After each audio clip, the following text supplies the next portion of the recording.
Hi, it's Creative Sarah coming to you with an adorable, cute honeycomb project for you. These are super trendy. We have a hex wooden cutout. By the way, that wooden cutout is sold out and retired online. The only way to get it is to purchase it through me. So you'll probably want to comment below or find the link in my bio in order to get it. Now, this transfer is also sold out and retired, and so the only way to get it would be to buy it through me. I'm using the really cool Shimmer Harvest chalk, and that chalk, the Shimmer Harvest, is kind of like that dark honey color, so it's perfect for our honeycomb design, and it is shimmer. That's a really cool aspect to it because it'll be kind of glittery.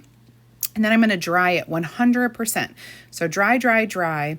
I'm going to go ahead and wash my transfers real quick. I'm just using a little bit of water. I'm using a disinfectant wipe. So easy to do when you're on the go and you want to just quickly clean it up without taking it to the sink with water.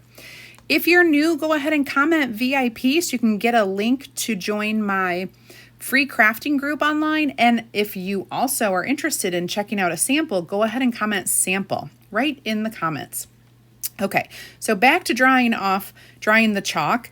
I am going to layer with some of our black velvet chalk a little bit of, well, we've got our words that say, "Oh, honey," and then we have our honeybee. So I'm going to go ahead and fill that with my black chalk paste and squeegee over the silkscreen. Super easy. Then I'm going to wash off that transfer.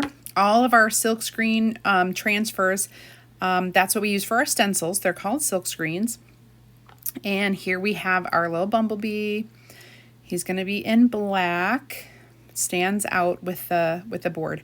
So cute, you guys. I hope you love it. If you want it, let me know. My link is in the bio, and you can go to CreativeSarah.com for more info.